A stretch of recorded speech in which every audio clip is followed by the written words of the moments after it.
What do you want? I just want to not be bothered. Not be bothered? Yeah, we got something on the agenda. I just needed to say.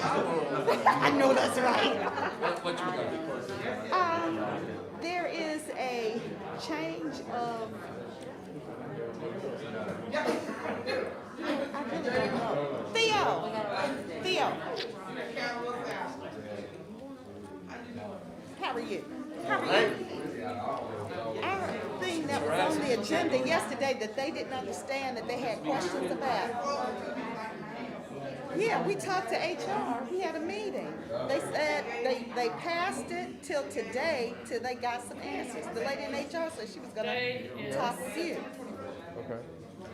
What did they get their questions answered? I don't remember what the question was. You're talking about that didn't have anything to do with that. You're talking about the agenda. That's not just y'all, that's everybody. No, there's something on here that says it's a change of pay grade or something for the. But that's everybody. That's not just y'all. Oh, it was under the district attorney. That's why I asked. That's why. I remember something about it. I thought that was there. There was nothing. I didn't know. It didn't say Bessemer. I thought that was Danny. It said Birmingham that they not paying.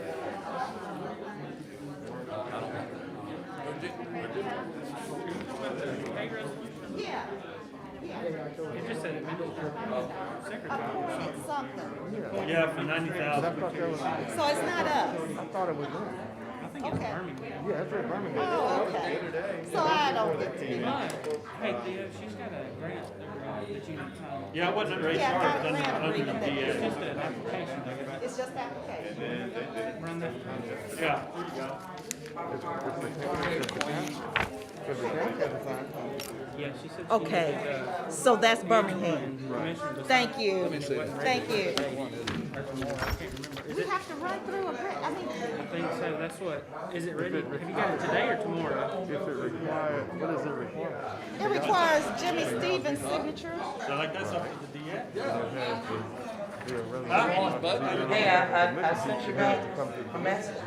To authorize I saw that. I Oh, already talked. there's All right, the everyone, lady let's for get the ready. board then. It's after. It's It's after.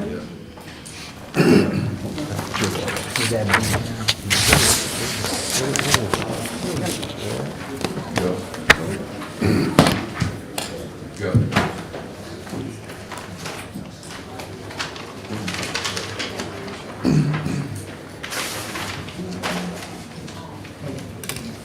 It's 7 hours, but just.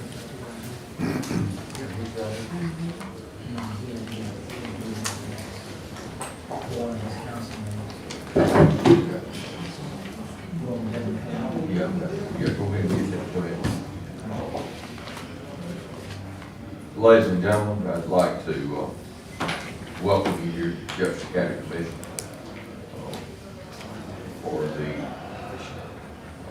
September the 24th meeting. But before we do that, I'd like to reconvene our September the 10th, 2020 meeting and ask the commissioners, are there any other business to be resolved for that particular meeting? Seeing none, that meeting is now adjourned. Mr. Roberto, would you please call the roll? I call this September 24th meeting to order. Commissioner Adams? Here. Commissioner Knight? Yeah. Commissioner Scales?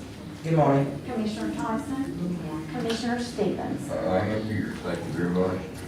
We have the invocation this morning presented by Commission District 4. It's a pledge of allegiance from, let's do,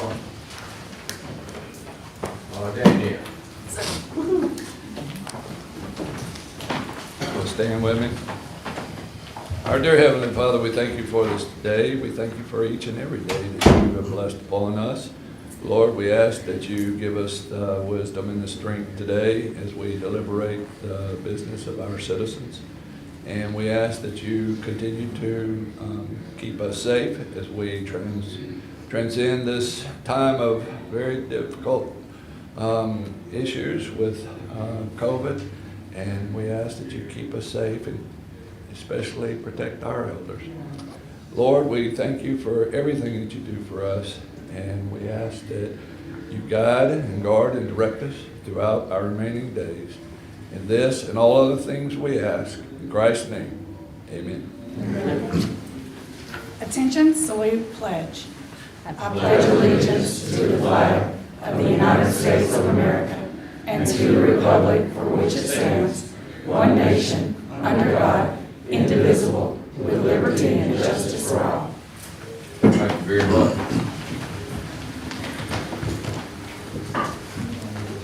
I'm going to use executive privilege and change the order of the agenda because we have a great many people outside who want to talk, and we have over 100 items of business to transact, so I would like to move down from the public hearing past the approval of minutes down to number 8, which is the resolutions.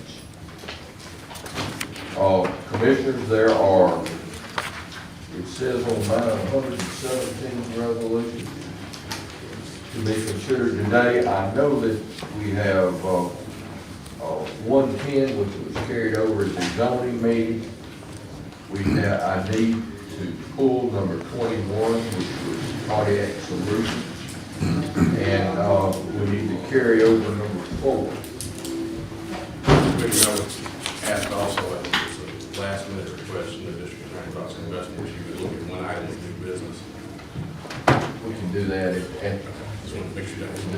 sure, no problem. Commissioner Tyson, what's That's Sherman contract. Sherman Concrete? You know which one that is? Ms. Steve worked on it. The Sherman contract? It's not a contract. Is that ordinance? I want to pull off the. You want it full for separate consideration? Number 7. You said 7? Yes, sir. Okay, as far as our resolutions, the commission would entertain a motion to pull item number 21 and to remove item number 7 for separate vote and consideration. And 110. And 110. What's the request?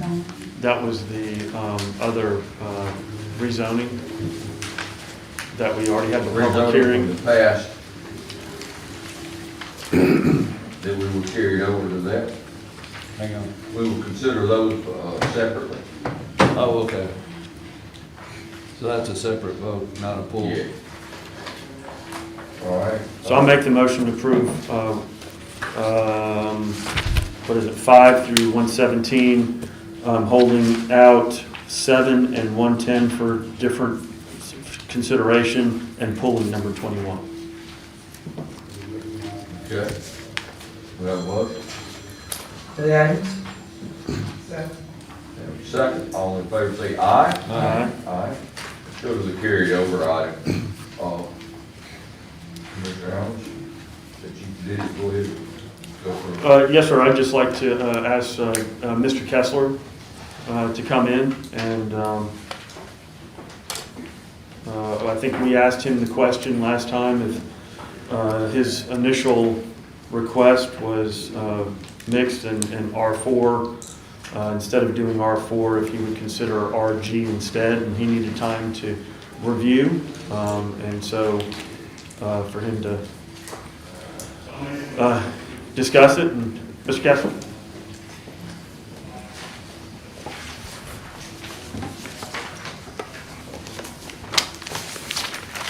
Let me pass these on, okay? This is quite different than what we originally. Here, I'll put it. I'll do it. Free of charge.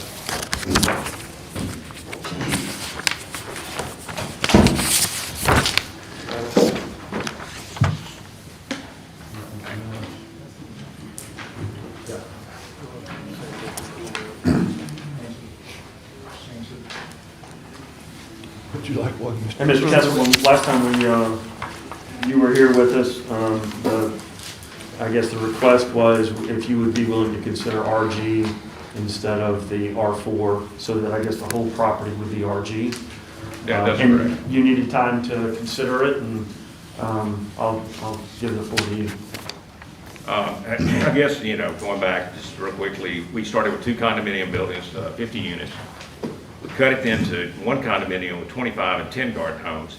That still didn't seem to be accepted by the neighborhood, so we cut it down to just RG, 20 garden homes, which is what 3/4 of the property is already zoned for. The only stipulations here, we're on the border of what we can do financially, so we're trying to appease everybody that we can, so we want to move our garden homes at least to 25 feet, which will be to the south, rear setback, where we're next to Creekstone. We can maintain that. On the right side, or the north side of our property, we're next to an office building and a retirement center. And so we would like to go within 15 feet rear so we can shift everything their way, hopefully not offending anybody. The only other thing we'd like to do is go to a 20-foot road rather than a 24-foot road to give us more front yard. The problem is, this is a narrow piece of property. It's a long, deep piece of property. It's 600 feet deep, basically, but it's not very wide. And as it goes to the rear, away from Rocky Ridge, it gets deeper, and so we really don't have a problem. But I think, hopefully this will find favor with everybody. So, without belaboring the thing, I guess I'll listen to comments. I'd like to just let Mr. Morrison address those. Is that an issue? Is that something that we can do without taking it back to P&Z? Correct. You can consider RG zoning for the entire property at this meeting and deliberate. There were some concerns about the engineering, and I'll defer that to the county engineer to answer or address with regards to what he's proposing. Of course, in order to get closer to that rear property line, you'll have to apply for variances to the Board of Zoning Adjustment, but again, it's not an unreasonable request, but I can't speak for the board. And I certainly understand, I think he's doing the best he can because I understand that there were some properties that he's trying to give them a buffer to the ones that were originally for the condominiums, and I get that, so good for you that you're at least trying to accommodate everybody. Okay. Mr. Kessler, I had a question for you. Yes, ma'am. So since you made this modification in terms of this planning, my question to you would be, are you comfortable with the decision that you're making now in terms of, based on your original plans? It sounds like it's significantly different, but are you comfortable with it? As much as I can be. I live in this neighborhood, and so does my son. We decided it's probably the best route for everybody. Hopefully everybody will be happy that we're making this concession, and I think we can make it work. As long as you're comfortable with it. I knew my thoughts on it. I know that we have good properties where I live, but we don't have $750,000 properties where I am, so I kind of couldn't get some of the rationale behind it, but as long as you are comfortable with it, and I have that clear understanding that that's where you are. And I appreciate you asking. We worked pretty diligently on this to make this work, and I think that we'll be fine. We're just going to have to work a little hard, I guess, on it, but we can make it work. I'll move the item. Second? All in favor, say aye. Aye. Very well. Thank you very much, sir. Yeah, with the modifications requested. Just that it's all RG? All RG. All RG, Yeah. yes. Yeah. E2 to RG, and then, It was already RG. well, and then the other one to RG. There was two actual plots that were requested. Okay. Yes, sir. Thank you, you. sir. All right, that should take care of that business. Let's go ahead and go backwards where we were with our resolutions. Let's approve the minutes. Commissioner, we have the minutes from our September the 10th meeting that were a bunch of pages to read, Millie, and it was very retiring, but I took time to do that this time. Chair will entertain a motion. I'll move to dispense with the reading of the minutes and approve as presented. Got a motion second, all in favor say aye. Aye. Commissioner Evans, there's an economic development hearing that is been postponed. Do you want to address that for me? Yes, sir. The item in question is with, hold on. Oh, that was for, public notice, provisions. It went through a committee, to be carried over to our following meeting purely because of the notification purposes for advertising.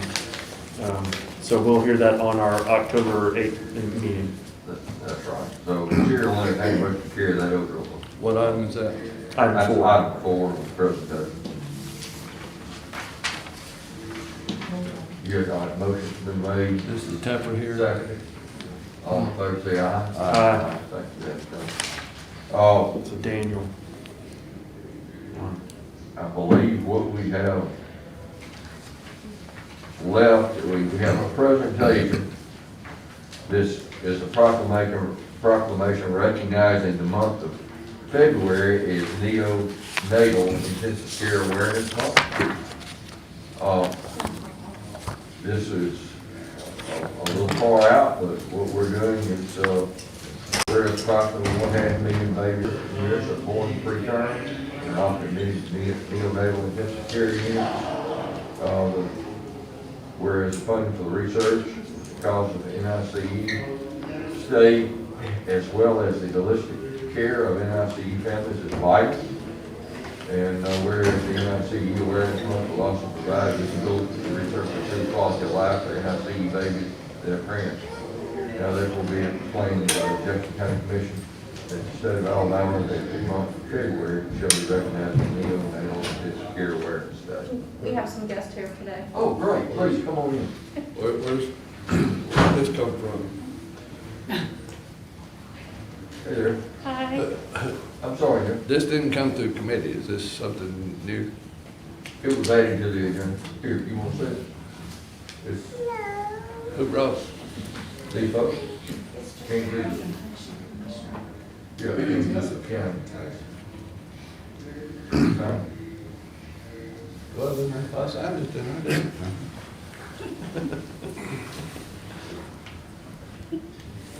Please.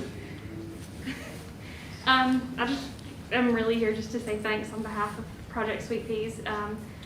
We are a NICU family ourselves. My daughter was born at 24 weeks at St. Vincent's here in Birmingham. We spent 5 months in the neonatal intensive care with many complications that she has overcome since then. And so since we brought her home, it's just been our job to kind of raise awareness for other families in situations that we had no idea about before we started our journey with her. And so now we're just trying to raise awareness and just spread information on what being in the NICU is about and just support for the families. Thank you very much. What is this young lady's name? This is Sadie Jane Robinson. Sadie Jane, all right. We can declare it Sadie Jane Day too. We would be okay with that.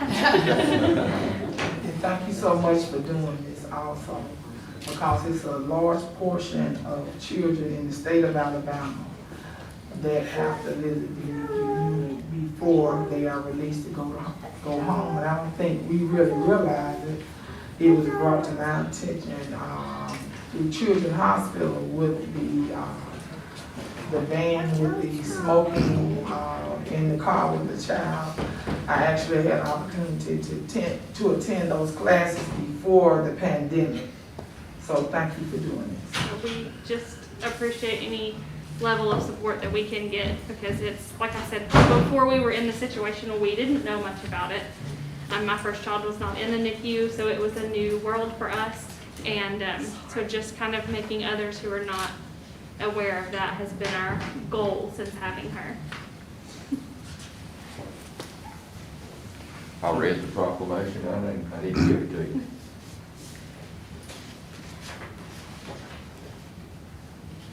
It's signed by all Commission and awarding neonatal intensive care awareness for the month of February.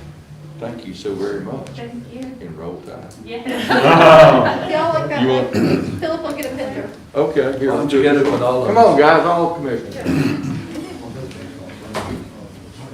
I'm getting by Sadie Jane. Okay.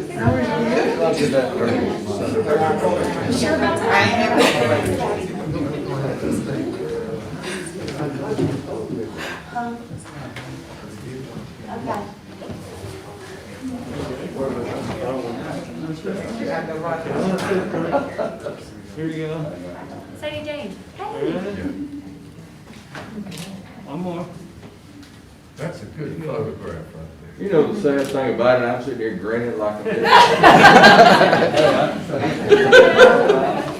They can see it.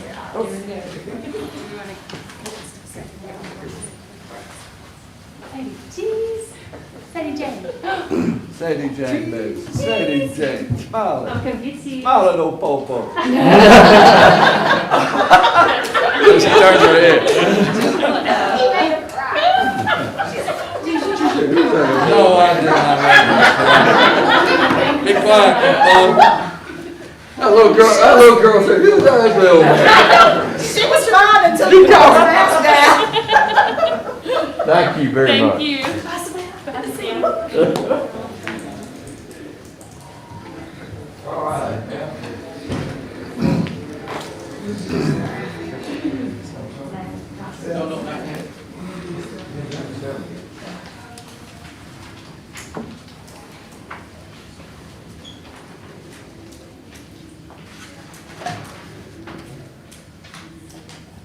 Now we're gonna step back and do resolution that was carried over from 9/8/2020.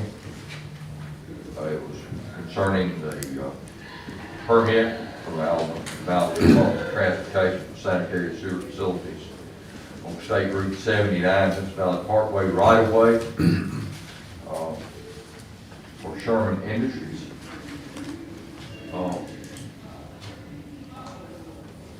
Chair needs to entertain a motion to approve this or deny it. I move for approval. Second. We have a motion and a second. Ms. DiLiberto, call the roll. Commissioner Hammond. Yes. Commissioner Mott. Aye. Commissioner Scales. Commissioner Tyson. No. Commissioner Stevens. Yes. Item has passed. All right, now that takes us to our zoning hearings, I believe, doesn't it, Michael? Sir? Let's begin with our public hearing on zoning, Z 200010, Rocky Ridge Properties LLC, David Cooper, agent requests changing zoning on parcel ID 4005-1-000-024-000, and then another one. Very good. How about that? Go ahead, Mike. Yes, sir, this is a request to go from A1 Agriculture to RG, which is the Garden Home zoning district, similar to what was just approved on the other side of Rocky Ridge. In this instance, the Planning and Zoning Commission recommended limiting the density to 3.3 units per acre with a maximum of 26 lots, and also the provision for the front setback being 25 feet from the front as opposed to the 20 feet allowed in the ordinance. Again, that goes back to situations in the past where we've had vehicles that sort of dangled into the right-of-way or protruded into the right-of-way from the garages not being set far back and a large enough parking pad. There was a lot of opposition at this case. In fact, there's opposition outside who wish to speak about it. The land use plan in this area calls for single-family residential. The density that was calculated that is proposed to be limited to is the density of the adjacent development of Magnolia Cove. So this is just keeping in the density pattern. The RG zoning will allow for more of a cluster development and will relax the building setbacks from what is traditionally allowed in residential zones. And it will also create situations to where you can preserve some more open space around the periphery. And I believe that's part of the plan of the applicant, and I'll let them present that information to you as well. Any questions regarding the case from me? Do we have a speaker? I know that, I believe so, yes. if there is a speaker out there. You have a speaker, and then any the applicants outside as well. applicant, I think anything from the question before we go out? For some reason, I was thinking there may be an agreement in this one too. From what I understand, between the neighbors and the applicant, they had come up with some sort of agreement, and I think some of that may have fallen through as late as yesterday. But again, I'll let them explain that to you, as the county was not involved with any of that. Okay. Just go ahead and bring that. All right. We'll hear from him then before we open the hearing.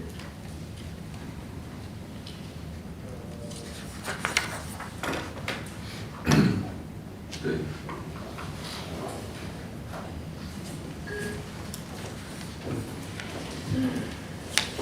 Okay.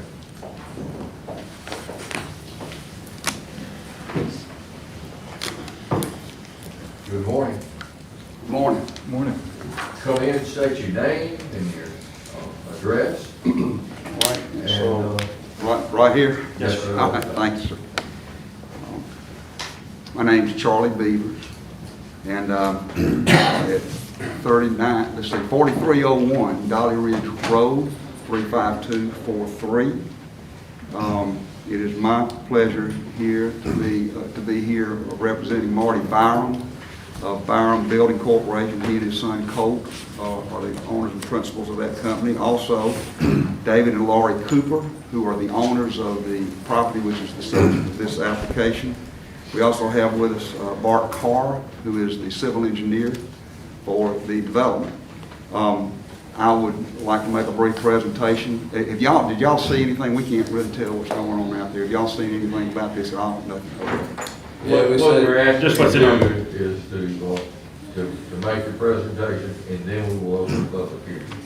Got it. And is it acceptable for me to call on, as part of the presentation, Mr. Byram to introduce the site plan, and also Mr. Carr to introduce the engineering as a part of what we're doing?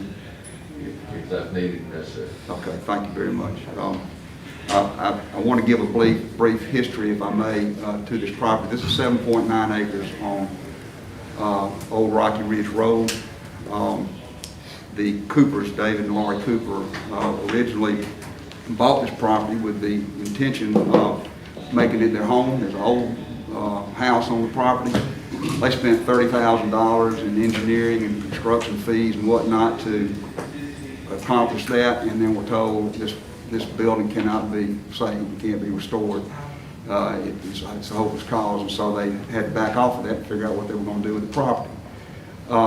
They had a lot of different uses that were proposed to them, like storage, mini storage, self-storage, apartments, townhomes, and the like. They rejected all of those because they didn't feel like it was right for the property or the area. But then they were approached by a developer for an assisted living and memory care institutional type building to take care of old folks that are having Alzheimer's issues and that sort of thing. They thought it was a great plan. They filed for institutional zoning, actually filed to rezone for that, began meeting with the neighborhood, and then it became very obvious. The neighborhood made it very clear, we do not want that. Doesn't matter what the buffers are, doesn't matter what the height of the building is, whatever you agree to, we don't want that use. What we want is detached single-family residential.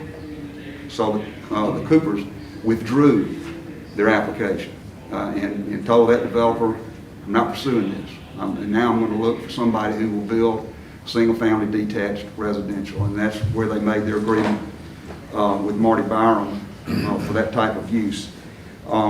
They originally filed for rezoning for RG for 38 homes on the 7.9 acres. That would have been 3.8 homes per acre, which is consistent with the adjacent development, Magnolia Cove, and is consistent with R2 zoning. During the course of the hearing before the Planning Commission, with neighbors' comments, with staff comments, and with questions and input from the Planning Commission, Marty Byram agreed to reduce the density from 38 down to 26, 12 units fewer, to say that that will be the maximum density on the property. The Planning Commission, as you know, has recommended approval to this, and we see that the staff report recommends approval as well with that limitation. You will see the site plan in a moment. Mr. Byron will bring that up. He will show you that there are buffers in the corners. This site has a steep hillside in one corner. It has some low areas. It has a lot of drainage that comes through it.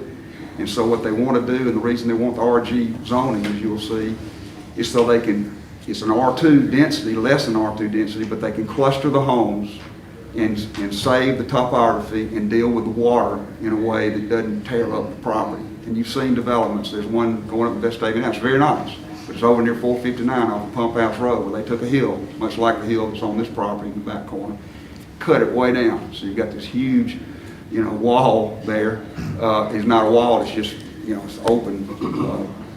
The dirt and stone that's just natural there, and they build houses right up to it. But Mr. Byron doesn't want to do that. He wants to save the environment, save the topography, and build within the area clustering that is appropriate for building, and yet save that same density that it would be as the adjacent R2. You will also see that the homes that are adjacent to this property to the rear all access off of throughout Dana Road.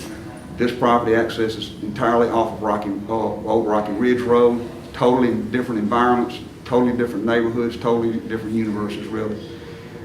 So what we think we have for you, and I'll come back and close after he finishes, but is a development that really does what the neighborhood said they wanted, and which does it in a very responsible way, and in a way that's consistent with what's going on in the immediate area. And I might also mention, your staff has a report from Skipper Consulting Traffic Engineers, and if I may, I'll just briefly summarize what that report says, and I have copies if you all would like to see them. If they're not, I don't know if y'all have packets or. Did he recommend it?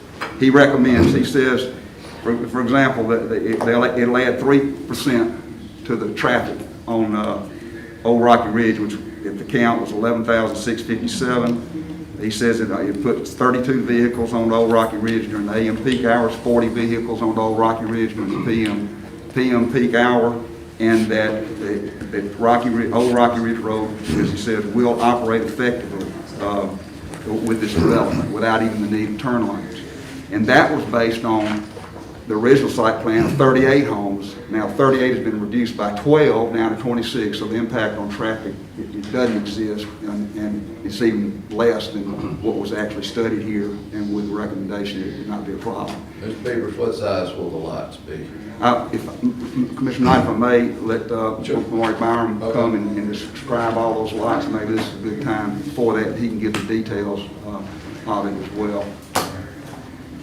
Thank you. Good morning, Marty Byron, 1871 Lake Ridge Road, Homewood. Third generation builder. My son Colt here is fourth generation builder, and been building for 43 years. I'm so excited about this development because this is the first age preferred development that I've ever done. We've been building in the preserve in Hoover for quite a while, and there's a lot of amenities and things that we do in the preserve that I'm trying to get over in, and I want to do in this community. I'm going to ask Colt to come up and hold this up, if you will. Can everyone see it? I don't know where else to get. What we're doing is we may end up moving this pond up here where it is now and putting another slight detention pond here. But entrance coming in, we got all these homes are going to be according to the county standards as far as setbacks, and we've already been working with the county on that. But what I'm trying to do is do sidewalks in here. I've got about a little over a half mile of sidewalks inside the community, including going around the pond. We're going to have a little pond pavilion that is going to be, I've got a rendering of what the pond pavilion is going to be, but there'll be sidewalks coming around the pond pavilion and a little pier out here. But what we do, what I've learned in the preserve is we're going to have porches on every house. We're going to have 2-car covered parking, of course, on every house, except for 3. And the idea is, with this age preferred, people on the front porches, if they're sitting on the front porches and people are walking down the sidewalks, you have a sense of community, you have a sense of being social with your neighbors. And that idea that I've learned in the preserve is what I'm trying to carry over in here. And eventually, the trees will form sort of a canopy, if you will, over the streets themselves. So it'll be a nice community when the trees get mature enough to grow over the trees. So that is the concept of the houses I want to do. Let me ask you a couple questions about that, if I may. You said covered parking. Is that garages or? Covered garages, yes, I'm sorry. They are garages? Yes. Okay, they're not Carolina carport? No, they're not carports. All right. And is that a retention pond? This is going to be a retention, if we move, there's currently a pond right here now that's stocked with bass.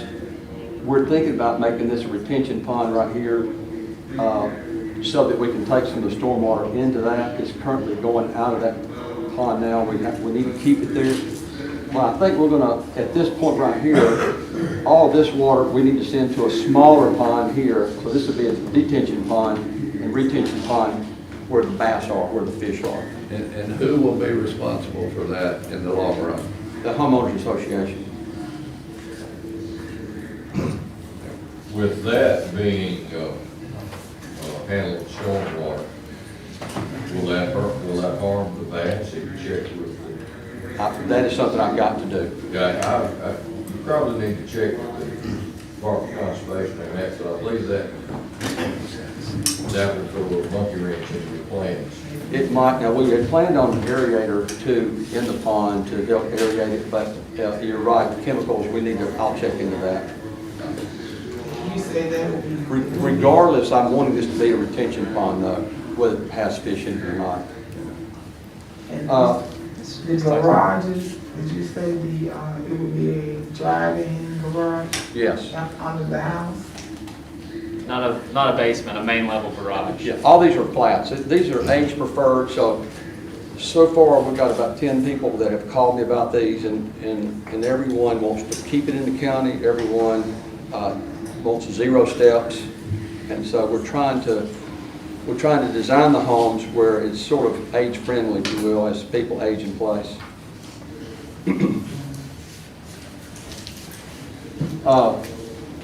Recently, I'm going to talk about buffers on this map here.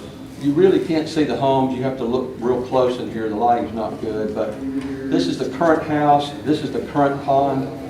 And what I'm planning on doing recently... We're having trouble hearing outside. We need to get it closer to the microphone. Okay. And y'all, is this the mic? Helen? Yeah. Yeah. Okay. What this shows is the current house on the property and the pond that's there now. And we're proposing, we've talked to some neighbors, we're proposing this buffer in the back. We are approximately 200 and something feet down for this buffer here that we're not going to touch because of the hillside and topography.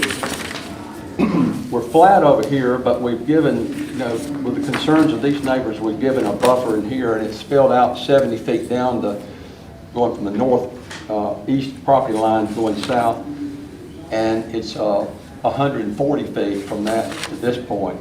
So we would created this buffer behind these houses, this buffer behind these houses, and then we'd also proposed for 110 feet privacy fence and a privacy fence for 300 feet starting in the northeast coming out at this point here. And then what this shows is I put on here distances from the northeast corner to the back of this house at 135. From the back of the houses to the back of the house is 235, and then 173 from property line to the back of that house, and then 223 from the back of the house to the back of the house. Where's your hill in that schematic that you said that you was going to have to slope? Okay. So what's the differential in elevation between those houses on the other side? Flip it back over. Right. Between those houses and where the houses would begin here? These two. What's the height differential? These two here? Between the property line and this property? Fairly flat. How- There's no retaining walls. It's fairly the same elevation. Oh, these houses to this? Yes. I walked to this recently. I cannot see these houses. I barely saw the back of this house.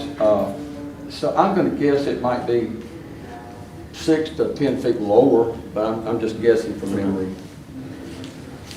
But the grading in here is about the same level. There's no retaining walls in this area here.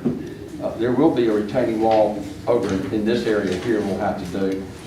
We have one here and we have another one inside, but there shouldn't be any retaining walls here. It should be working with the grade that we have. So, the main thing that the residents are out complaining about is what? Well, as of yesterday at 1:30, Stand back to the mic. as of 1:30 yesterday, we had this in pretty much agreement, and we were going to do the fence. And 1:30 yesterday, they said we want a 45-foot buffer, and I just can't do a 45-foot buffer. I mean, we already have. All this is woods. All this is woods. I mean, we already have. Who owns that? This is Jerry. Three property owners on the Yeah, this is street Jerry behind. Lucas, and I think this is Denise Glenn. With little or no chance for development? Well, the way everything else is, this will be next. Yeah. It's in the city. It's in the city of Vestavia Hills. The way that the reason they probably want a buffer is they would be afraid that it would be developed. Right. And there's little or no chance of development. Oh, there's none on our end. We can't develop any further. I But understand. he's talking about the one I'm talking about the people, the property that you don't own. right above you there. Yeah. Yeah, Jerry Lucas owns this property. That's his lot right there. How large is that? Well, this is, I would say from that property line to that property line is approximately 290 feet. I'm just guessing because I'm 300 from there to there, and then his don't start till a distance off our corner. If I may, it might be helpful to see this overhead photo to give you we've superimposed on it the the site plan, but it'll show you the woods and the depths of the lots that are off of the Altadena side. Those are the back of houses. There's really no way to get back in there and develop, and it wouldn't be appropriate to do that because that's, like I say, that's a whole different universe over there. Those are backyards of houses, and they're so far from the back of this property, particularly with the buffers they're given in the corners, they're really not going to see it. They're not going to be impacted by it.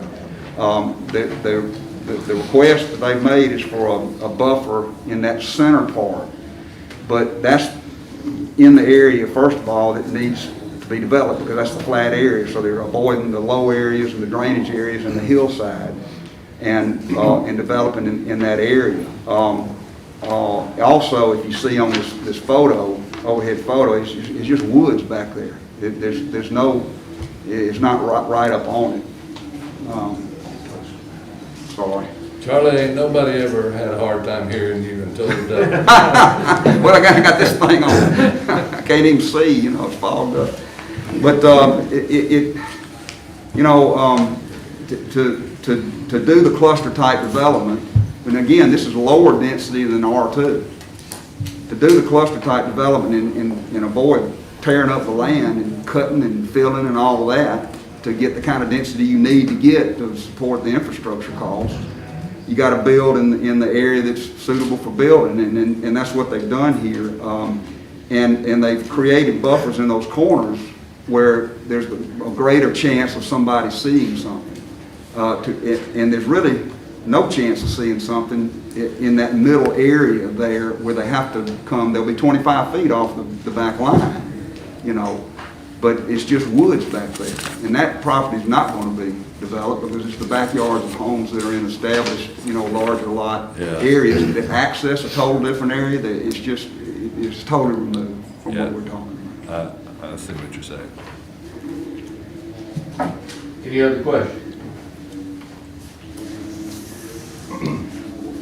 We have our civil engineer, if you'd like to hear from him about how the drainage and the sewer is, but I can tell you we've got sanitary sewer. They're handling the surface water drainage in a way that will be compliant with Jefferson County. It can be done. Bart Carr's here if you have any questions. Yeah, as long as that stormwater doesn't become an issue with that retaining pond, I think that's gonna be okay. I mean, I don't have to hear from him. I'm just saying that would be the concern. Yeah, our staff has already vetted this. Right. They have. And they've approved it with these covenants. And so what we're doing now is trying to get a better understanding of the overall project. Anything else, Commissioner? I do have one, because it was brought up within the emails, so maybe you guys could speak to it along with our county engineer. You mentioned the issue or the traffic study. There were other issues brought up with the grade of the road and potentially that, as well as the traffic and number of wrecks and all of that. And I just wanted the county engineer to speak to it, as well as if you guys have any response as well. Well, we can say that the North Skipper studied it. We've got a full report, which I think y'all have. Do y'all have that? If not, I have extra copies I can hand out. But the summaries that I read to you are in the report. It's really not, it doesn't even warrant turn lanes there.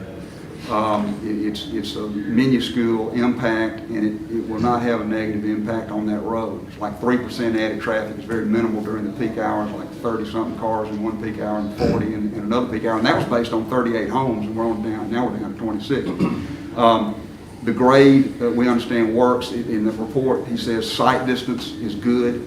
We understand, and the county engineer can confirm or correct this if it needs to be, but that it's likely you'll have you're going to have a new traffic signal at Altadena and Old Rocky Ridge, which is where these folks that live behind there would be coming out onto Old Rocky Ridge. If they come that way, then they'll have a traffic signal there as well. So we think the traffic is a non-issue. It doesn't create an issue. And again, we're at a density lower than R2 density, which is immediately next door in Magnolia Cove. And then on the other side of us is where you're moving down toward the AAA, toward the McDonald's, hamburger, the shopping center, you know, and more intense development. So it's a really good use, and we think it's well buffered, and we don't think it'll have one iota of negativity for the folks that are behind it.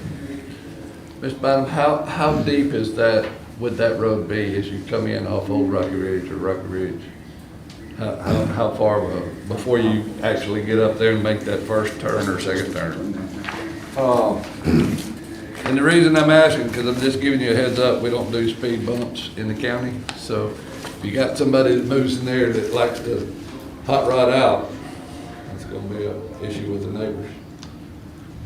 This distance from northwest to northeast corner is 575. I don't have a dimension on that, but I'm going to say probably based on that, I'm going to say it's 900 feet maybe, something like that. I do know that I measured all the sidewalks in here, and I may have said this, it's a little bit under, it's around a half mile of sidewalks inside, so people walking twice, they'll get a mile of walking in. Okay. Okay, thank you very much. Anything else, Commissioner? I'd like to thank you for your presentation. I'd like to now begin a public hearing on Z200010.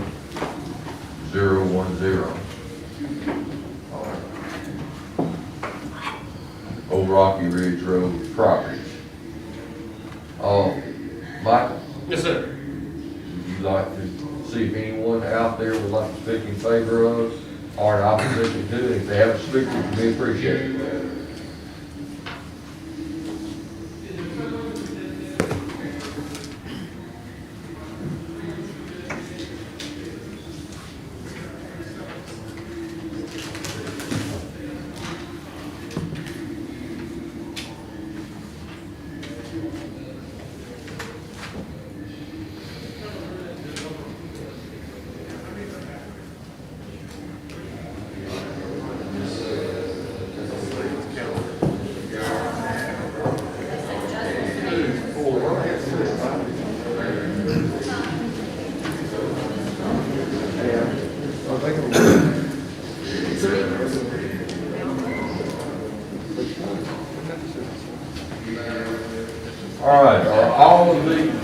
You all intend to speak? You do not intend to speak? No, I do. I'm sorry. I did. Okay, we have, how many designated speakers?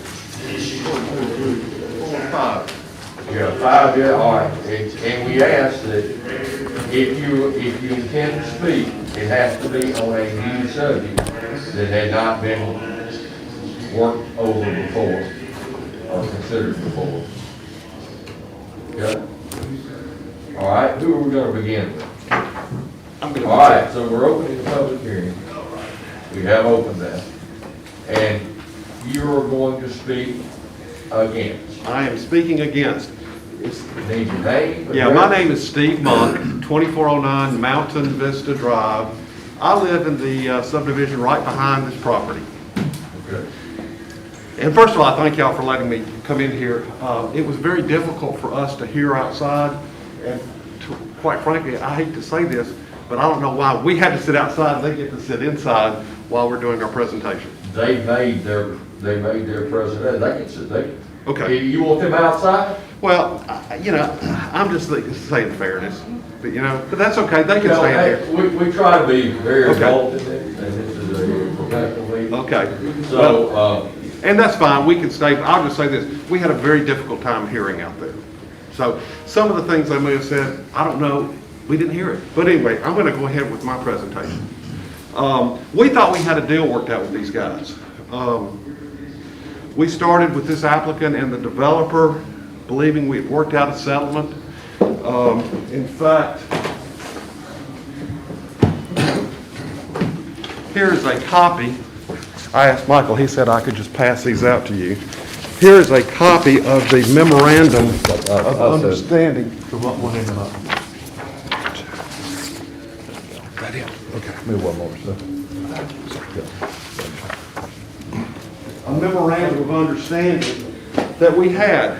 And again, as I said, I thought we had a deal worked out with these guys. Unfortunately, there are two main sticking points. They don't want to put in fencing around the buffer area, and they don't want to create a buffer area 50 feet along the northern part of this property. The problem is this. What was the first one about a fence? A fence along the entire buffer area. Which buffer area? Well, it would be, if I can show you, let me grab my copy of that. The buffer area here, and it's hard to see, but this is their drawing, by the way. We didn't do it. It is not to scale, but we've got two buffer areas. We've got a buffer area here and a buffer area across the back in the northeast. And we were saying we want you to put a fence in along the buffer area. Why? To keep people from coming into the neighborhood behind it. So on the property line, not On the necessarily property line, buffer, yes. just Yeah. on the property Yeah. line. And look, we'd be willing to work on something over here so long as you get it all the way down to this corner. You know, you don't have to put it all the way up the top of the hill. We can come across that way. But we wanted buffer areas. We also wanted a 50-foot buffer. And in fact, we were told, or at least it's my understanding, we had a 50-foot buffer. But at 3 o'clock yesterday afternoon, the rug was pulled out from underneath us right before this meeting. And I hate to say it, there have been a lot of things said today that just simply are not true. We have repeatedly asked this developer for documentation. We have asked 3 times for a traffic study. I finally got one from Michael Morrison about 3 weeks ago. We have asked for a plan of his 26-lot development. That is what we have from him. We've never received that. The developer promised a buffer plan prepared by his engineer. What we did get yesterday was this. I'll give you some more of those.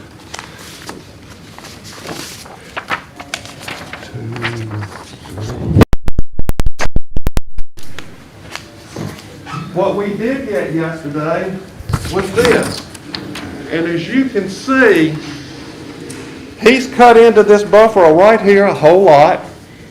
He's done, and he says he's done away with the buffer here. And the only place he wants to put fencing is right across here, about 100 feet. Now, Would that do what it what you would request that it would do? It would not. And we told them that that would not work with our people, but it keeps going. I mean, we saw another plan this morning on the video, which we've never seen before, and it's just constant, always changing. I think if these guys were really serious about this, they would provide the information we requested, but they failed to do so. Now, because of those actions, we reached an impasse with our attempt to settle this matter, and so we're now here to ask that you deny this rezoning. And the reasons for that are several. First of all, this is incompatible, inharmonious zoning with the rest of the property around it. I'm going to show you, I'm going to give you also,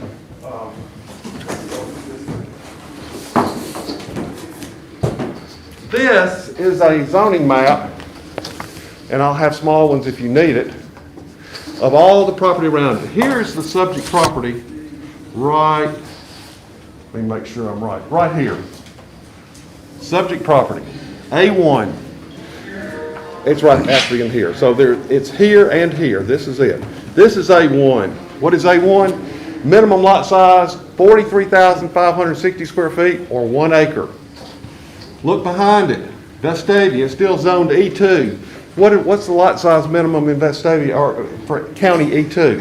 Minimum 20,000 square feet per lot. Look to the left.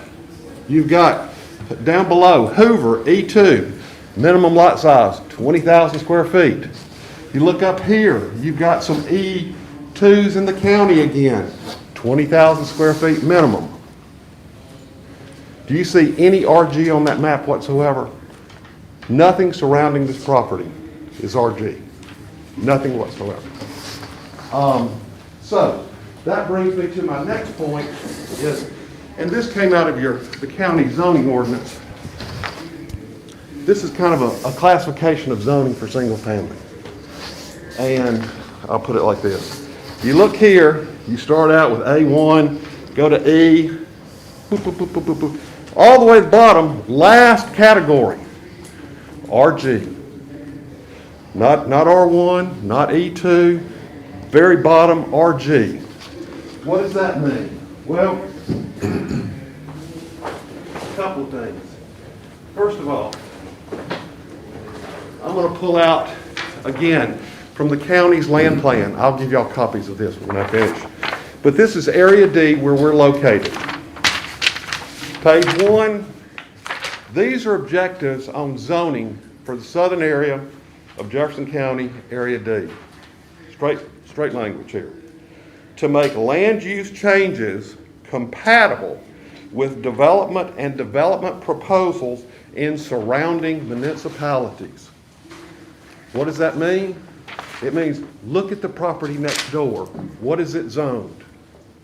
There's no RG zoning there. Now, the applicant has made a couple of comments that I want to address. One is, and the county's even said, that this is comparable to the Magnolia Cove zoning, R2. It is not. Why? Because Magnolia Cove has a minimum lot size of 10,000 square feet per lot. That's not the case here. So we are requesting that this actually be zoned to a compatible zoning classification or be denied altogether. Secondly, and last, I'm sorry, I'm taking up so much of your time, but the developer has indicated that this is going to be an age-oriented community. Now, I'm a first-generation lawyer. I'm not a fourth-generation lawyer. I'm a first. And I have done for numerous developers in our area age-restricted zoning.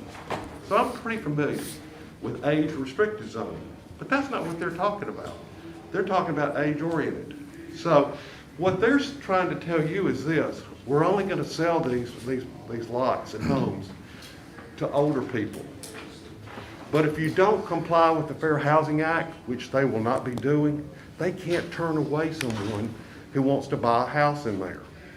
The only way you can truly restrict ages is to satisfy a 55 or older requirement set forth in the Fair Housing Act, and it requires that you place restrictive covenants on the property, restricting the occupants to an age of 55 or greater.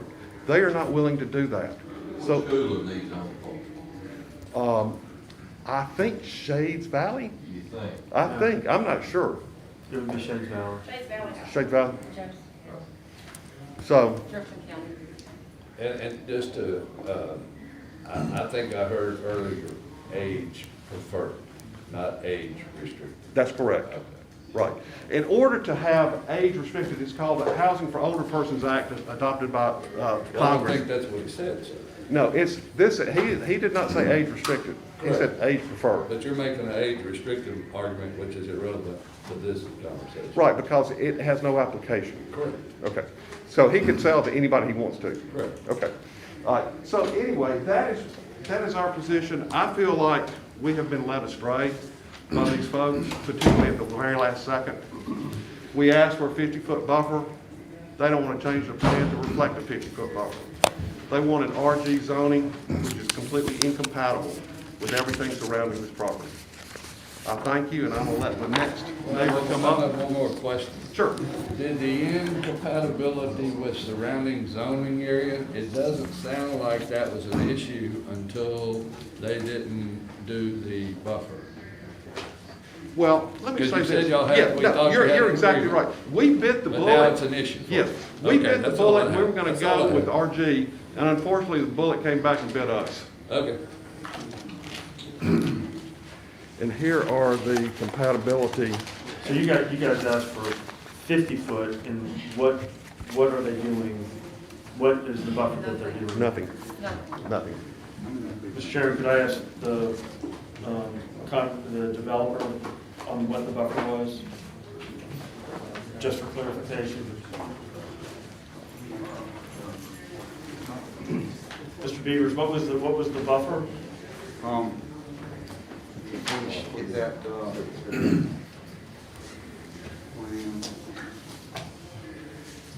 here we go.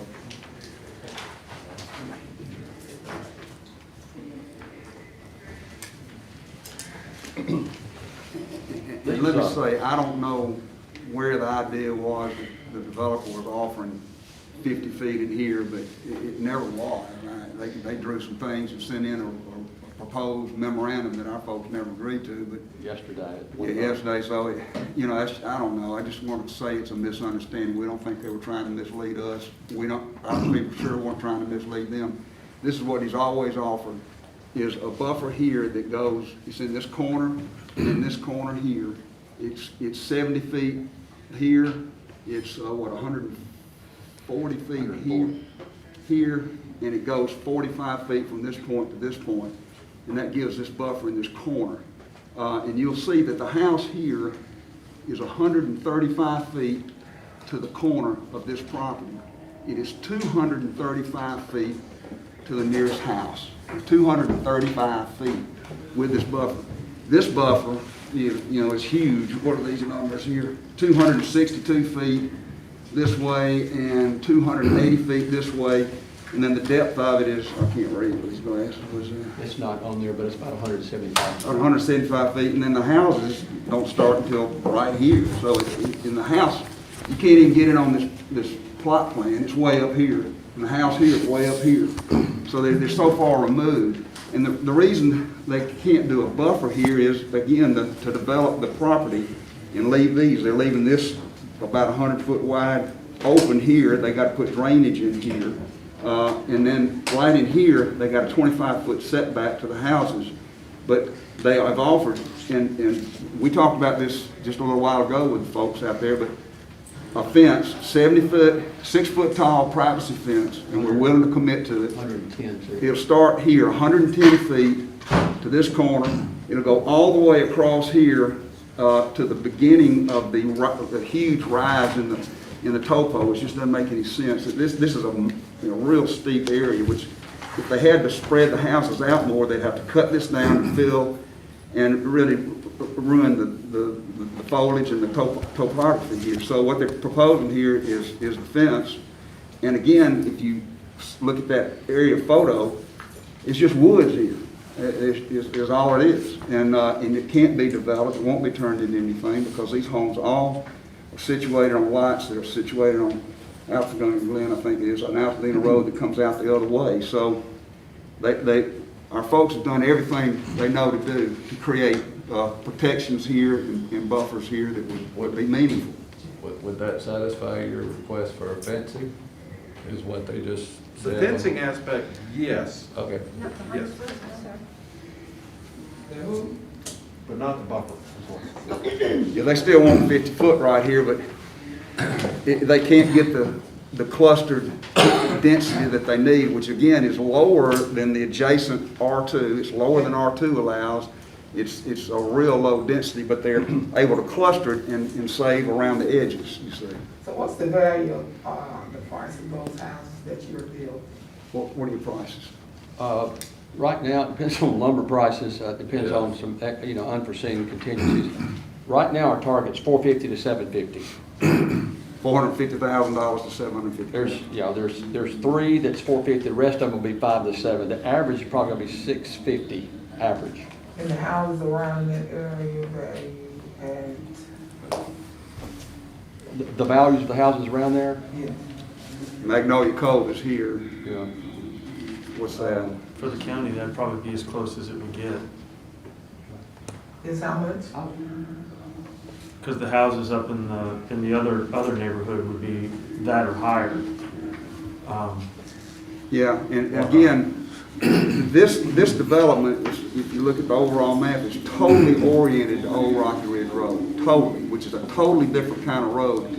These houses here are accessed this way off of Altadena Road. They're not in the same neighborhood at all. Can I ask the residents a question? This gentleman right Yes. here. Are you afraid that the house will bring the value of your property down, or you want the privacy of the buffers and the fencing to keep the privacy of the surrounding residents? Well, when we agreed to try to settle this, we basically threw out the window the valuation, the financial question. And we agreed that if we had a 50-foot buffer along that back, a 175-foot buffer along the northwest, running down to the western side of this property, and then another 45-foot buffer in the northeast with fencing, we would agree to it. And what would that do for y'all? It would keep y'all separate from them? Well, it would, but it would also, it would do several things. The buffer would first prohibit the cutting of trees within that 50-foot buffer area. Secondly, with the fencing, it would quite frankly, for lack of other words, keep people who live there just from walking right out their back door into my neighbors' backyards and play areas and whatever they had in their backyards. So it really provided a privacy, for lack of other words, almost security, to keep people just from roaming through the backyards of our existing neighborhood. But he's agreed to do that, right? I don't know That's really what I what, just heard. if he's agreed to do the fencing, yes. Okay. So the fence, We're agreeing to that. Steve, the fence, he said, would be 110 this way, and then would come here to where the elevation starts to change significantly. I think he needs to tie it in, there's a fence right up in here. There's already a fence up there? Yeah, yep. So if he ties into this fence that's coming down through somewhere up in here, you know, that would be sufficient. The other thing though is this should be the buffer. Unfortunately, he's cut that not quite in half, but in thirds. So do you really think your neighbors would trespass without, y'all building for some convicted murderers or something? And my folks will agree to the fence up to join with that existence. They'll agree to run that fence on, and that can be a condition. So that fence would go all the way to where the current fence is. He's talking about this like So right now up we're here. just down to the issue of a buffer, right? Yes, and we think that the buffer, if you, again, you look at that, we need that area to develop in to make it work. And we don't think they need the buffer there. 'Cause So they got it's making me feel. Just a minute, man. It's really making me feel like this is a class issue, and I got an issue with that. So that's what it's making me feel like. But I do understand when you have a community that you have moved in and y'all have invested in your community and someone is trying to come in and interrupt the convenience that y'all have invested in. But I don't want it to be because of the class of people you feel like can only invest in a $700,000 house. It look like they ain't no little peons. If they got that kind of money to spend on a home, they are more than working class citizens. So I'm just trying to get a basic understanding of why do you want the buffers and the fencing and all of that, but I do respect that y'all have invested in your community. And I know how it feels to have people come in, because we don't have problems with $700,000 houses. We have problems with coal plants and prisons and dumping and garbage dumps want to come into our community. That's a problem we have in my district. So I wish I did have this kind of problem. I'm going to stop this right now because we need to move on. I think we belabored this point. I want to ask one more question. I understand that you're the developer. In order for you to capitalize this project, you had an entry price point. I'm going to ask you for the record, what is that entry price point? At this point, $450,000. At this point, now that you're qualified, okay? I need to know what your capitalized entry price point is for this project. $450,000. $450,000. Thank you. And it will have a range to $750,000. That's fine. That's fine. I need to know what the entry level was. And we will do that. You can make it 10 million if you need to, but I needed to know for the record where we were with our entry level. And they'll do the fence, and in lieu of this idea of a 50-foot buffer in that area that's so critical to the development, they will also do evergreen plantings if they want it. That's fine. But we need to move on. Now, ma'am, you raised your hand, so you're going to be next. Please come to the podium. And it has to be something that's different from what we just heard. Okay. The reason I raised my hand is... Name and address. My name is Vicki Stein. I live at 2464 Mountain Vista Drive. Okay, Vicki. My property is the one that backs up to Magnolia Cove, and it also backs up to this. So, the gentleman brought up that R2, it would be consistent with that. There's 4.5 acres, Magnolia Cove was approximately. There's 10 homes there. So we're not talking the same thing. It's 4.5 acres, they put 10 homes on it. It wasn't about the buffer. I moved into that neighborhood because we have Kimball Circle. We have home prices that are under 200. It's just family homes. Blueberry Lane, Teton Circle. They all just have R1. They have bigger lots. And so we're not, because of the house prices, that's not what's figuring into this.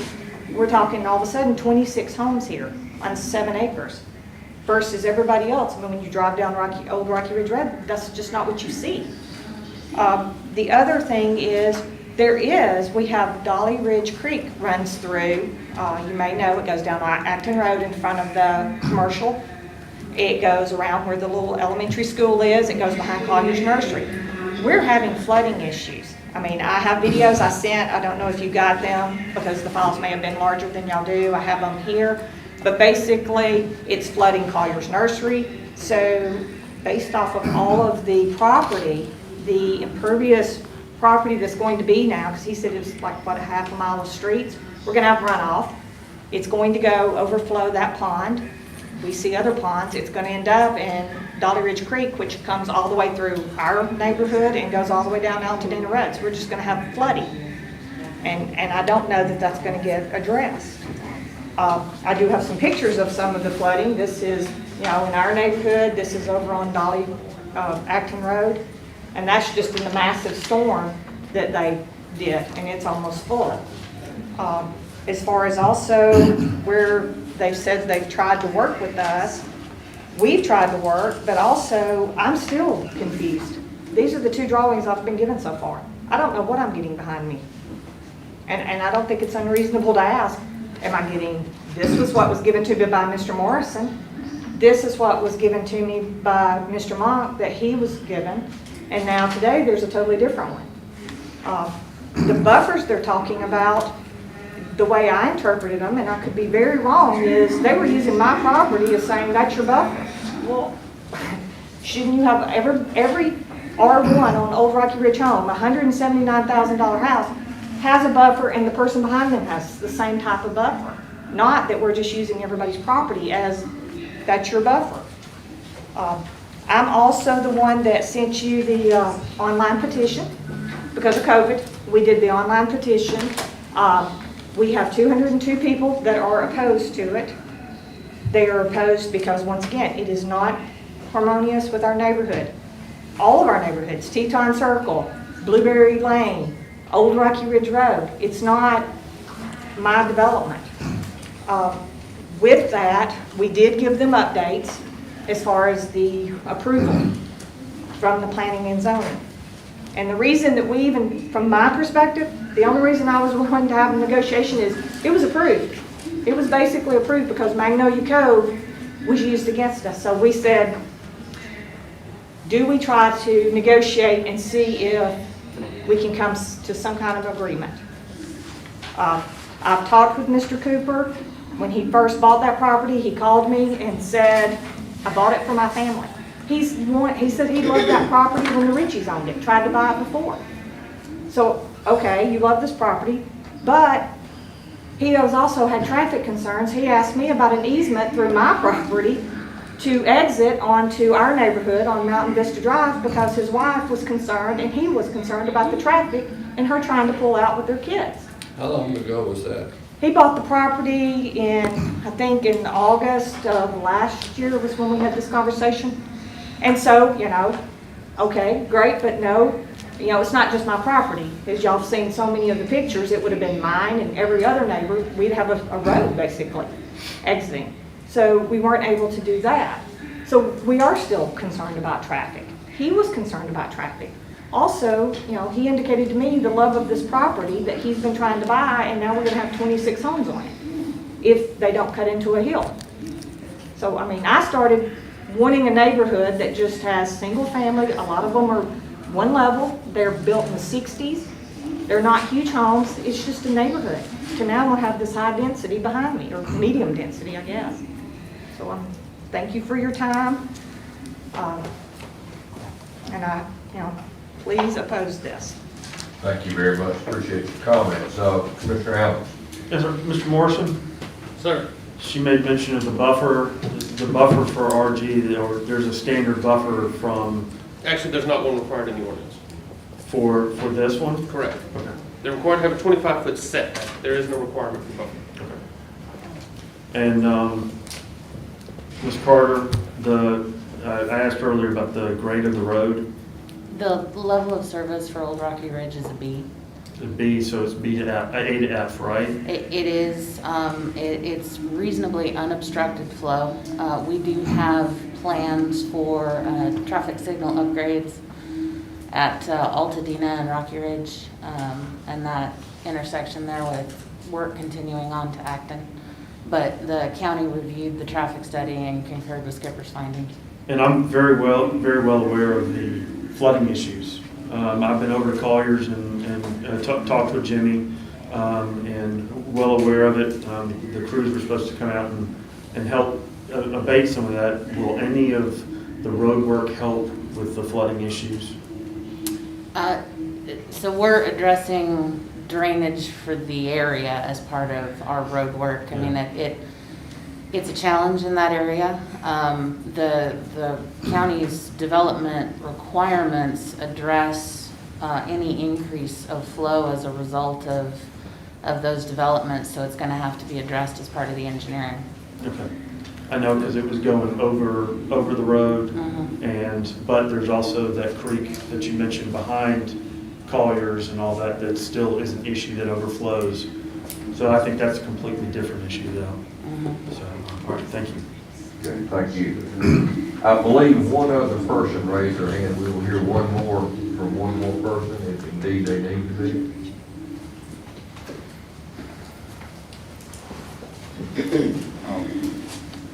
Thanks for hearing us. My name is Jeff Kirby. For 32 years, I've lived in the adjacent neighborhood with my wife, Jenny. I live at 2405 Mountain Vista Drive. And I don't want to rehash everything, but what I wanted to do is let y'all know sort of what we've been faced with and ask, maybe make a recommendation. When this property was originally purchased, it was a single-family residence. All the property surrounding this is A1, R1, or R2. There's no RG zoning anywhere near this.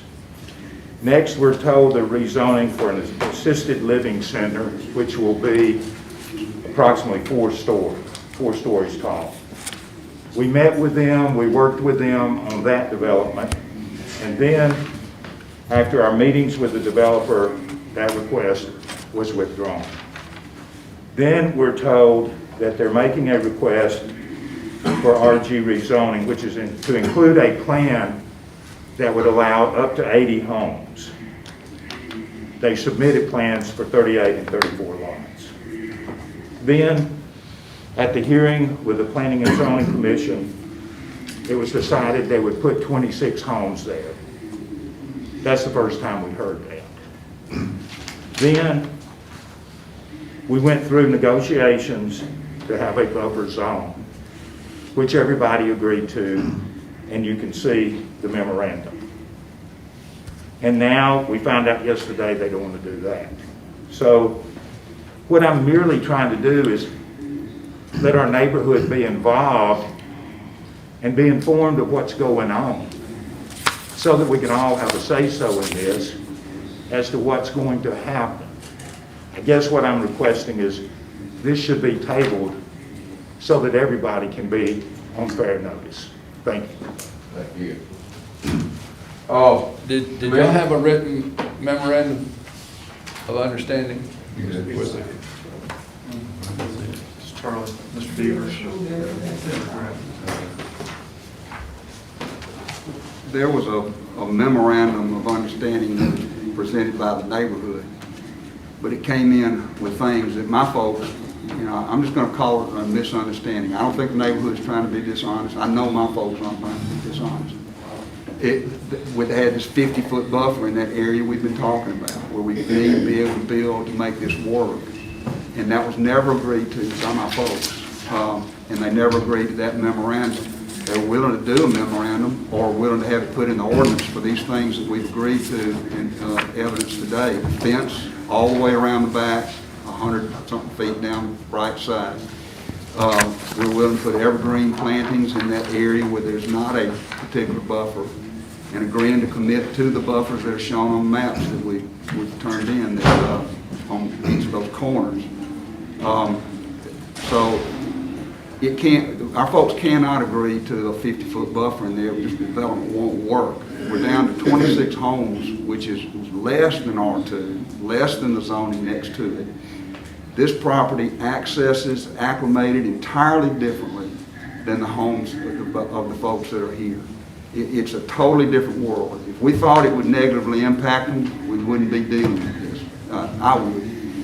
And my folks say, we can put this in, it's not going to have a negative impact. People always think it's going to be a negative impact, and then it gets developed and they go, wow, that wasn't what we thought. It's just not going to be a negative impact. And you can look at the overhead photos and see the foliage, the distances between the houses and the other neighborhood and what will be here. It's just a totally different world, and we think they're very well protected. They've got to be able to get 26 homes in there. That's just, they went down to the minimum in order to make this work. We think with these concessions that my folks have made, that we've gone as far as we can go, and we think it's appropriate and fair. We certainly hope a positive by the commission. Ms. Peters, I had asked early on about a lot size, and I don't think I ever followed up with you. Let's see, and I can be corrected if I got this wrong. The average lot size will be 7,500 feet. The smallest is 6,500. The zoning would allow 4,000 on RG, but they're building more like an R2, and so the smallest would be 6,500, average 7,500. And what was the largest? 19,000. Yeah, I mean, there's one really large lot, 19,000. You can see that layout, but it's, again, this is the concept here is clustering the density, which whether the houses are closer together on smaller or bigger lots, it doesn't impact the folks behind it because they don't see the houses. And it's the numbers of houses that generate traffic. And so whether they're on bigger lots and you cut the hills down and all that and make the lots bigger, it's the same number of cars coming in and out. And the traffic says it's not a problem. So they're coming in with a really nice plan that allows clustering, allows protecting these corners and these areas for drainage, gets the density down, and it's totally consistent. That I had a map. Could you show me that? Bring me that map. This kind of density is dotted all over in this area in Vestavia. Yeah, we get that. Let me The just. horse on his last leg, but we don't need to beat him anymore. Okay. All right. Does that answer? Can I get the one more What's the time, square- the price? Square footage too, of the house. Oh, starting at 2,000 and it goes up to 3,800 square feet. 2,000 to 38. And what was the price range again of the house? 450 to 750.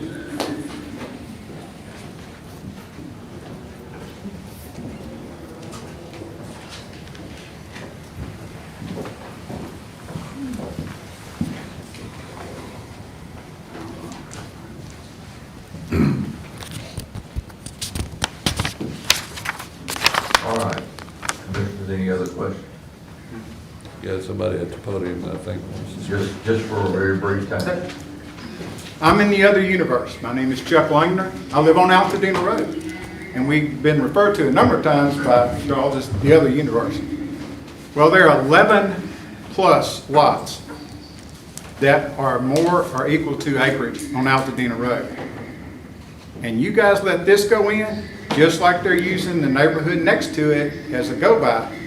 They're going to come after our neighborhood as a go-by. Now, y'all are in a very delicate situation, and I appreciate it. Y'all are here to serve and our safety. We understand that. And we know that what you're making a decision on today doesn't affect you personally, but it does affect a lot of folks. And in our community, I've been there over 40-something years, and I've watched those changes. And I've watched how we've been taken down. I watched somebody sit in his seat and take down and put a community in our neighborhood with 2 votes. He went to jail, but that's all right. It happened. Well, What decision y'all make today will affect all of us in the time to come. There are decisions made all around us that y'all can't change. And if you take this down to this lower rating, you're going to affect this whole area.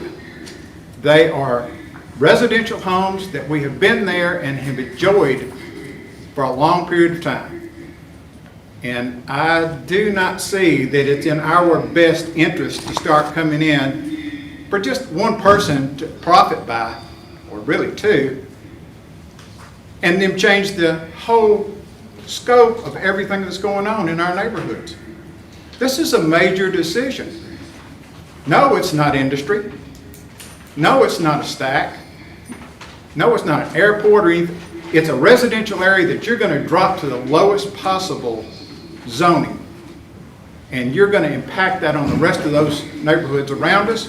These people above that they say won't sell, well, if it becomes valuable to them to sell, and they can pile a bunch of houses on it because they want the same rating? Yeah. Seems to be the trend down that way. That's what we're trying to stop.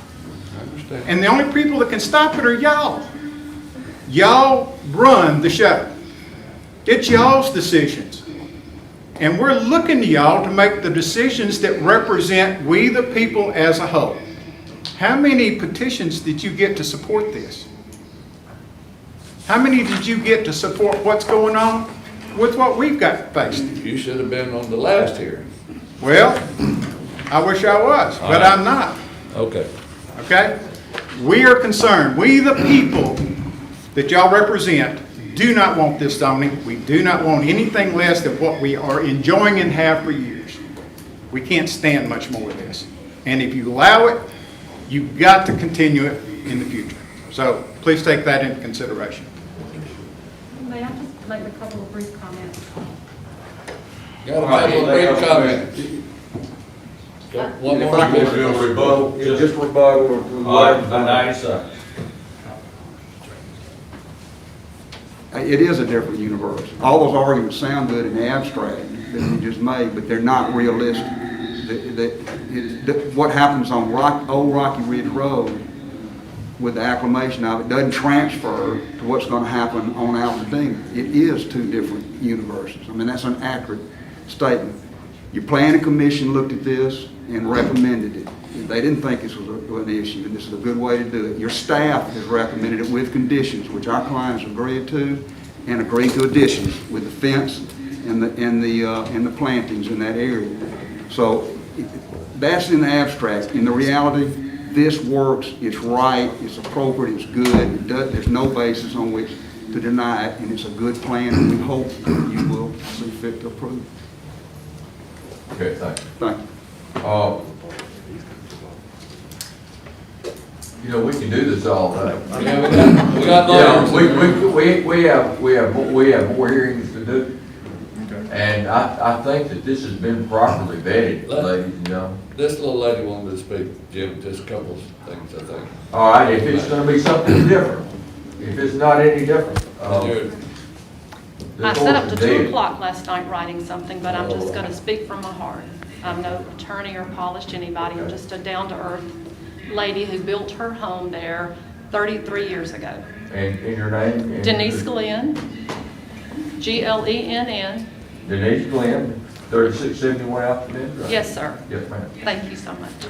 And so I'm one of the ladies that, I'm one of the residents that we were requesting the 50-foot buffer. This is literally in my backyard. I want to be clear about that. What's your address? 3671 Alta Crest Drive West.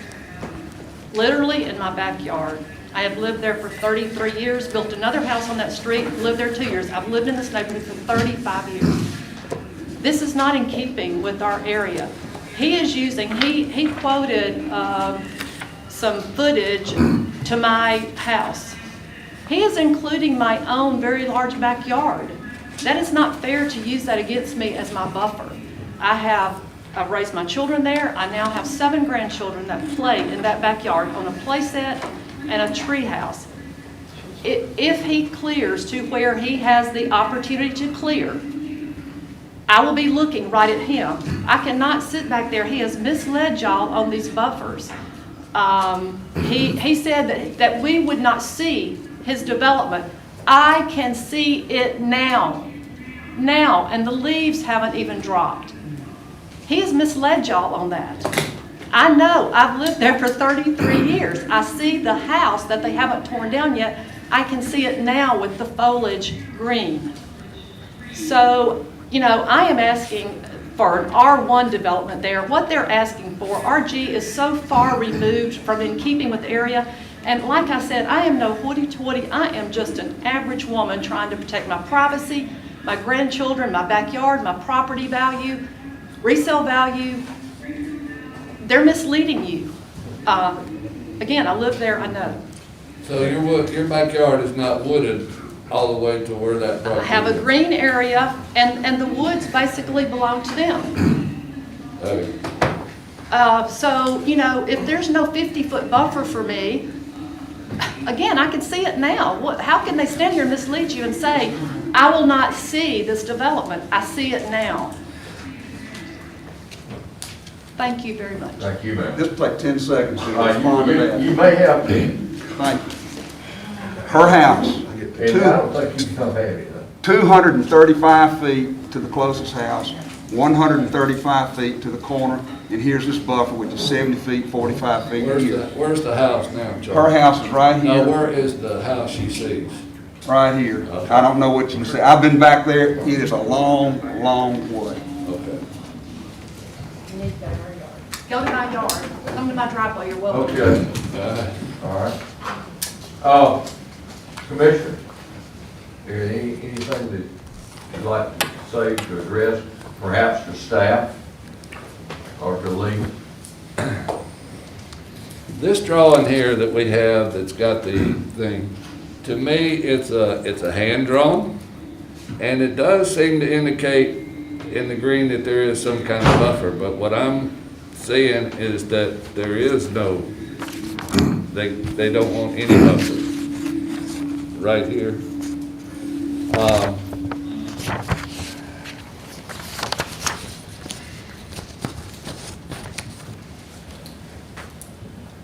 I don't know if there's, you know, up until yesterday, it seemed like there was an agreement, and now there's no agreement, so. So are we talking about a difference of 5 feet on one part, from 45 to 50? And if you can see the house now, is 50 feet gonna make a difference? If you can see the house, which is much further, would it be better to, if they agreed to plant some evergreens that would grow taller to give you more of a shield? I want the 50-foot buffer, the evergreens, and a fencing. So there's 45 now, if I understand that correctly. I don't think. I've not been offered 0 buffer. The only buffer he's offering is my backyard. Mr. Beavers, you just said that it was 45. I just want to make sure I get the numbers correct. It's 45 from that corner there to right there, and it's 235 from her house to the back I of mean, the that's house. fine, just from the property line to where that buffer would be. And it's 70 feet long here and 100 and something feet long here, but that's right, this is, from that corner to the edge of the buffer is 45 feet. But nothing here. This is the area where we say a fence, 6-foot fence, and plantings. We will do plantings here as well if she needs them. And just on plantings, when Magnolia Cove and we showed up to oppose it, that was what we were offered by the fire, is they'll do plantings. They did. They put a row of magnolias in the middle of summer, and they all died. And Now there was nothing. no planting.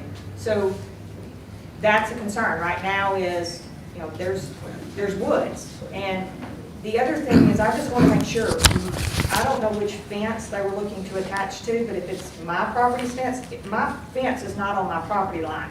It was just for dogs. So you can't attach to my fence because you'd be in my property. It'd be along the boundary.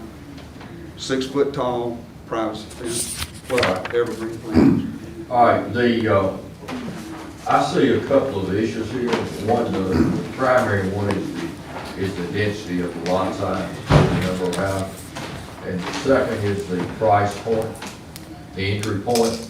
You're concerned about the property values of your house. Now, legal, can we, as an additional covenant, add a $450,000 entry level for this?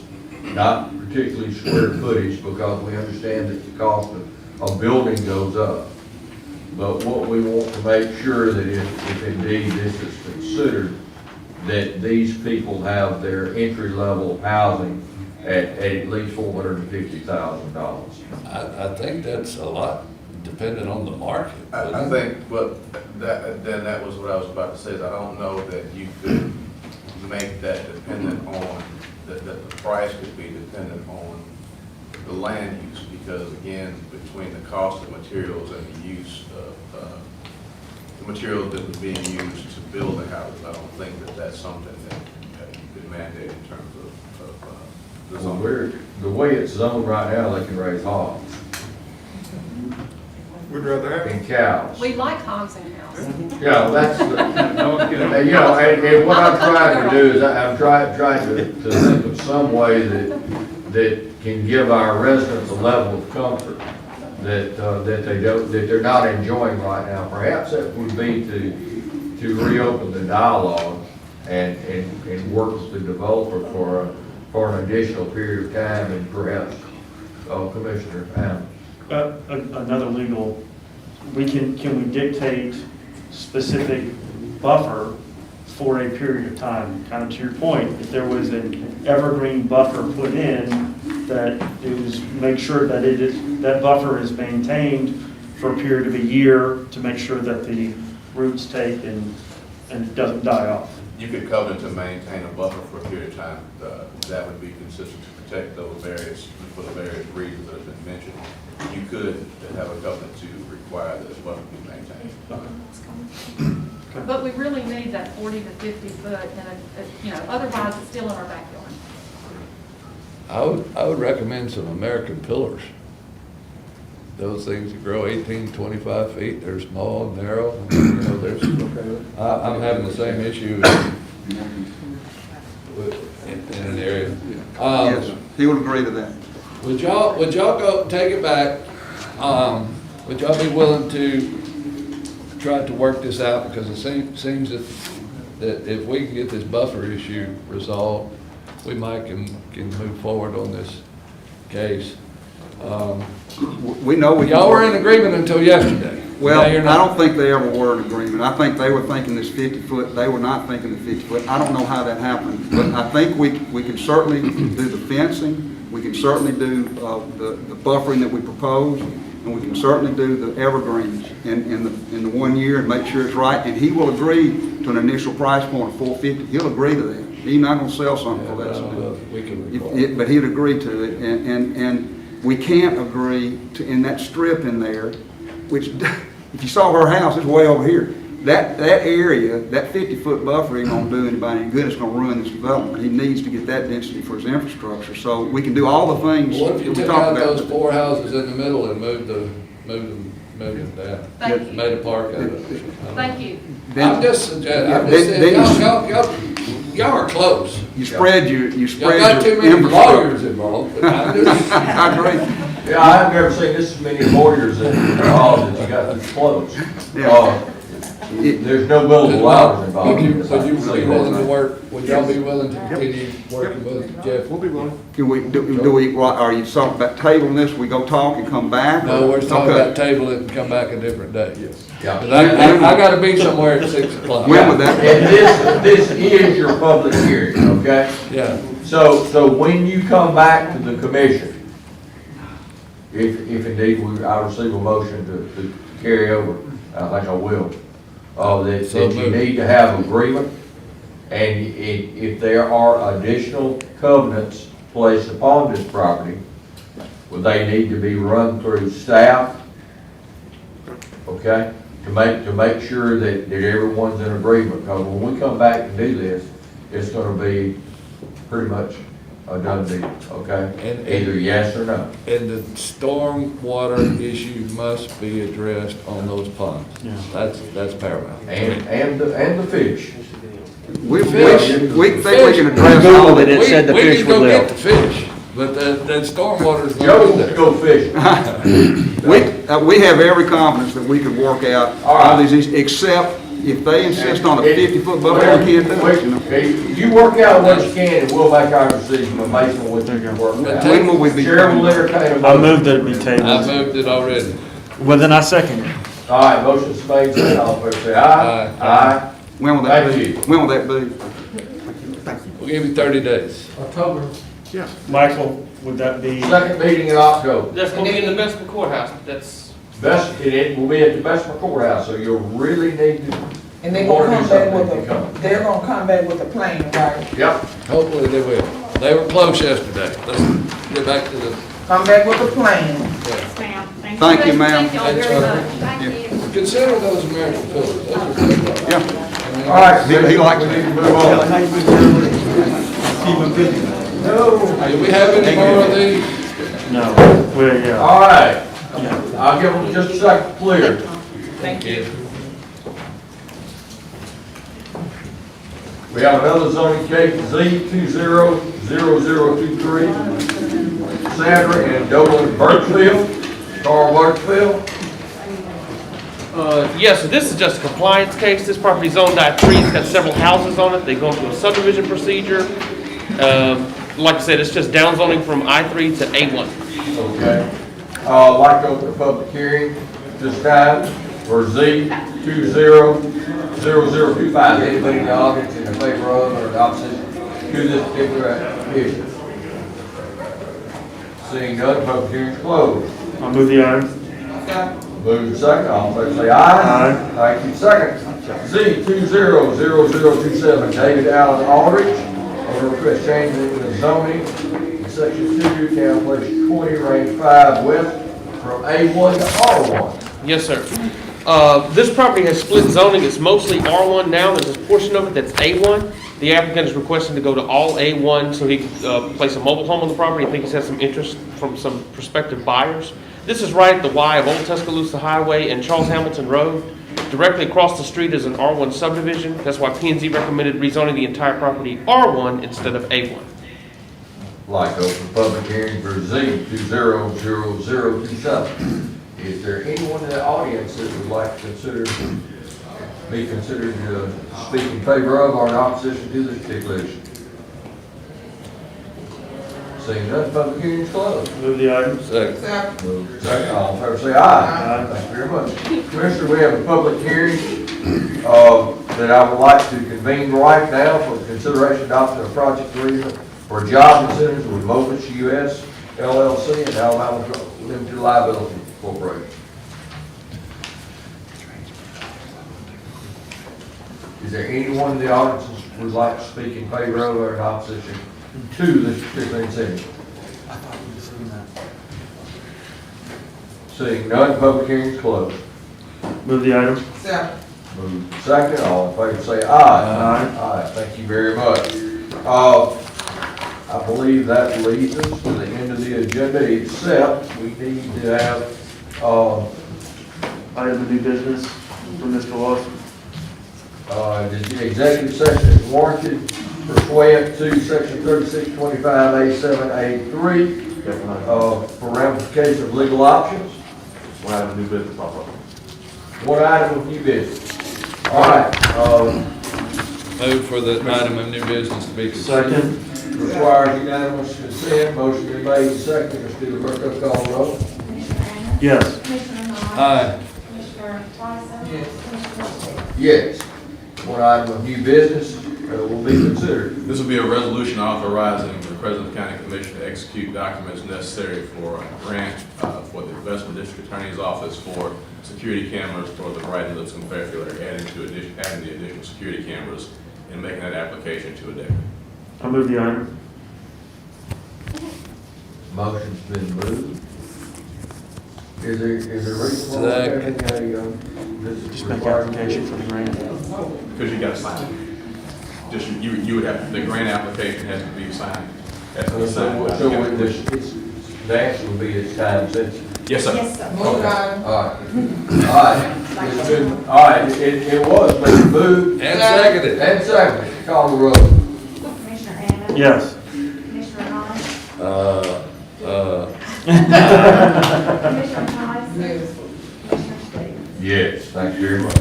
That concludes the agenda. We do have one item, which would be an executive session. Pursuant to 3625A7A3, talk about legal ramifications for pending litigation. Do we have any time, Mr. Lawson? 30 minutes. Any action upon return? No. No action upon return. Chair will entertain a motion to move into executive session. Second. Motion's been made and seconded. Mr. DeBerco? Commissioner Hammond? Yes. Commissioner Knott? Commissioner Tyson? Yes. Commissioner Stevens? Yes, and the period will be 30 minutes. Right? Correct, 30 minutes or less. 30 minutes or less, no action to be taken upon return. This meeting is recessed upon the executive session. Commissioner, do you want to leave back there, or would you be back?